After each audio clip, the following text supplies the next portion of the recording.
Welcome to Think Big with Dan and Qasim. Join hosts Dan Melnick and Qasim Masood as they explore big ideas, limitless possibilities, and engage with visionaries, entrepreneurs, and thought leaders who dare to dream big, get inspired, motivated, and find practical tips for personal growth.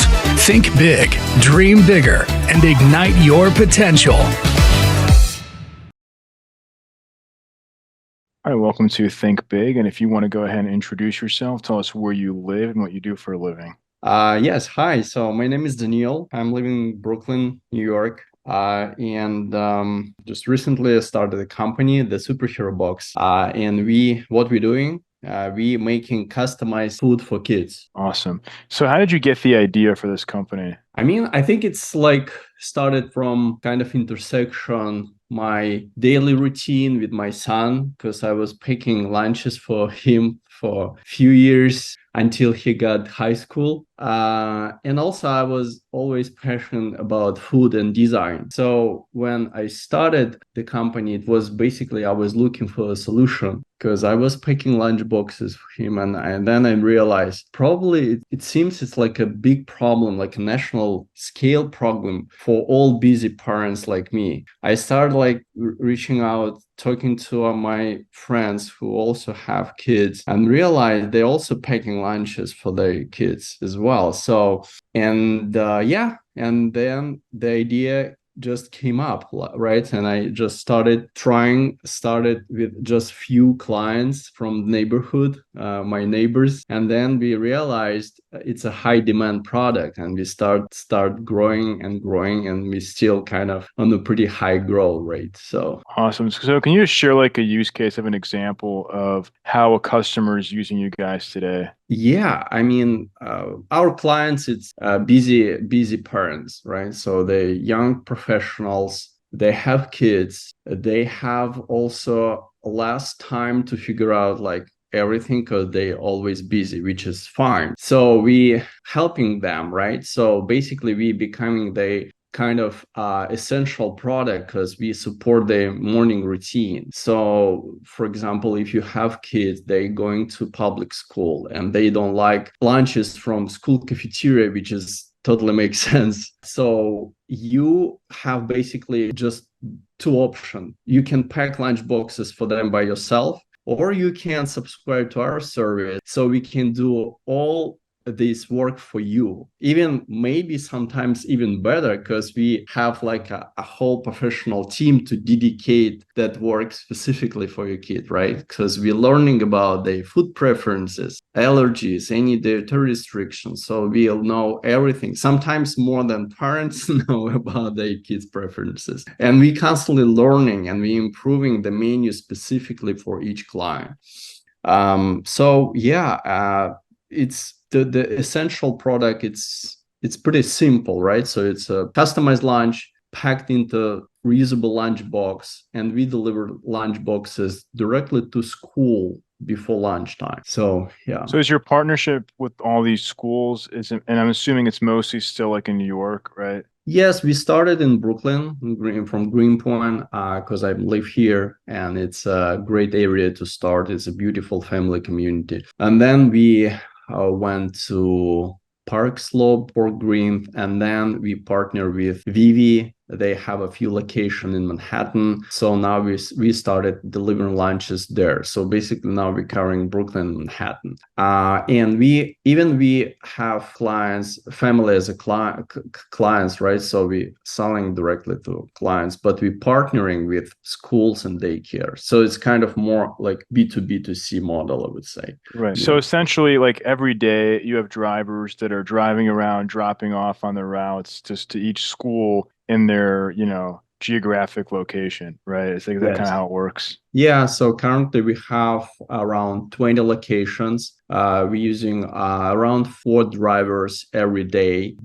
And but even more because since we're using reusable containers and it's a reusable bento box, so drivers going through all locations, dropping the fresh lunches and picking up reused lunch boxes and coming back to the kitchen. So it's a routed trip for each driver. Interesting. Yeah. So Yeah. what would you say is the biggest challenge you face in the business now? I mean everything.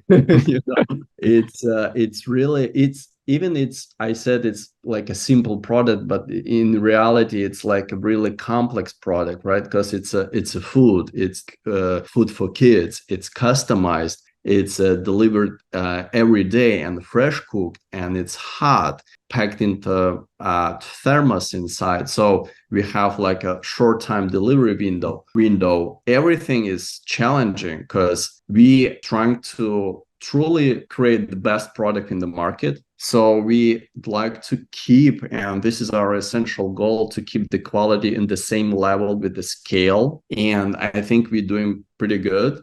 And also, we have a lot of restrictions, data restrictions from schools, allergies from clients. And also, since we're bringing a restaurant quality meal to kids, we're trying to combine everything together and design the menu following all these preferences, keeping the high standard of any ingredients and any meals, but also following all these restrictions in the same time. And we have pretty short prepping and packaging window because we're starting basically at 5:30 a.m. because we have to ship all orders at 9 a.m. because we have to deliver them by 11 a.m. because all our clients having lunch at that time. So it's to manage everything. It's something like it's not impossible because we're doing that, but it's really challenging. So yeah. Right. So like in terms of marketing, has it been like, you partner with the school, right? And then you get like a list of the parents and you send them emails. Like how do the parents find out about you when you partner with the school, like as an example? Yeah, it's a good question. We doing welcome tables. So when we start partnership, we go into the school. This is the best way to meet community there, right? Talking to parents, learning about their needs, about their kids, showing our meal examples, our samples, our bento box. And then some parents just like subscribe right away during the event. And also then we following up with the emails, and also school also reach out to families and kind of provide knowledge about us as a partner. So we always keeping communication into kind of two ways from our partner through our partner and directly to our families. Awesome. So what would you say is your goal for next year? Like, are you looking to reach more schools? Yes. Now everything is about scale, because not only because I strongly believe any food product and food business working at scale, but also we believe we'd like to provide as many families, as many kids as we can with our product. And since we already set up our production and we find product market fit for now, for this year, to scale, to optimize any aspect of our operation, to reduce the cost, and to create a playbook and be ready to next big jump. By that I'm meaning go to other locations, other cities, other states, and prove our concept. It could work not only locally in Brooklyn and New York, but also in other cities. And I think we will be ready to do it after this year when we try to and test and prove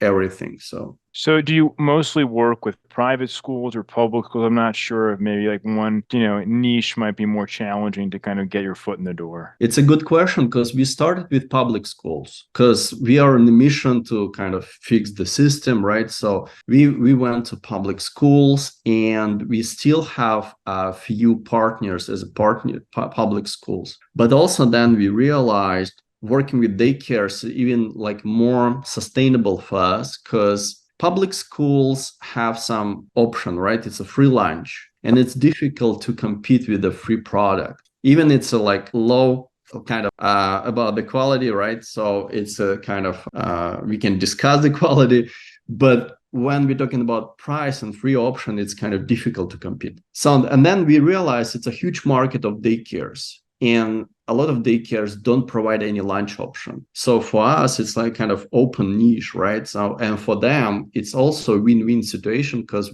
when we becoming the kind of food provider and food partner, so we realize it's more sustainable way. But our next goal, also talking about like next steps and like goals for next years, we'd like to kind of get back to public schools and start working with them. But I guess it's just required more work, more kind of bigger effort to get like a full partnership with a whole school.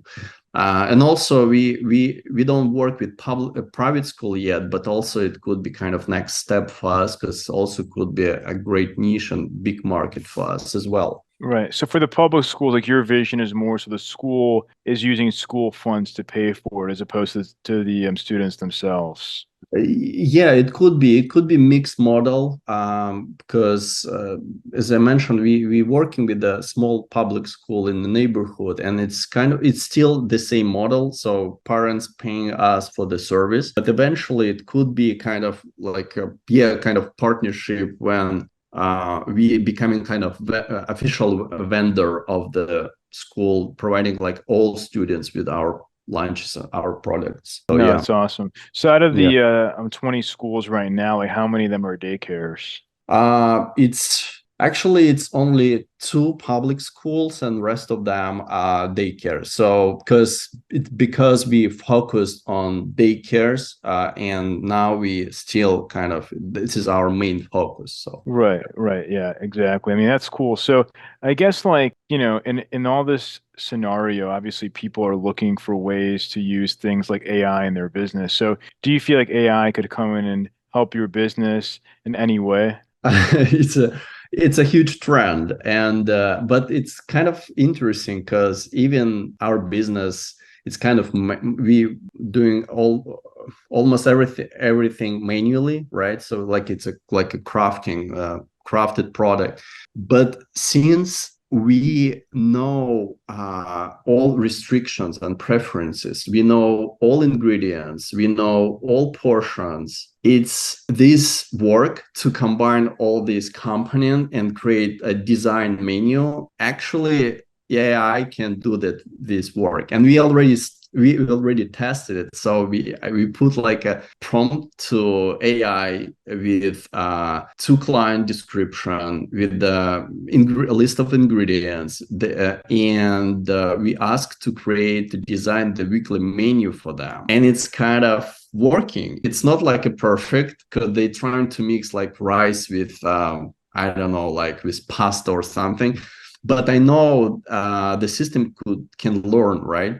So eventually, I think it will be doable to optimize the process how we design the menu if we can use even AI or some algorithm to design the menu. And then also, since it's kind of talking about like future things, since we know everything about each client food preferences, we even can predict their future preferences for the future because we already know like all this data and we already see patterns. So if some client likes specific stuff, most likely they would like some extra meals and some ingredients in the future because of these ingredients they already like. So it's really interesting to think about the way how to kind of optimize pretty kind of classic way to design the menu. And we already trying to do something. So yeah. That's awesome. So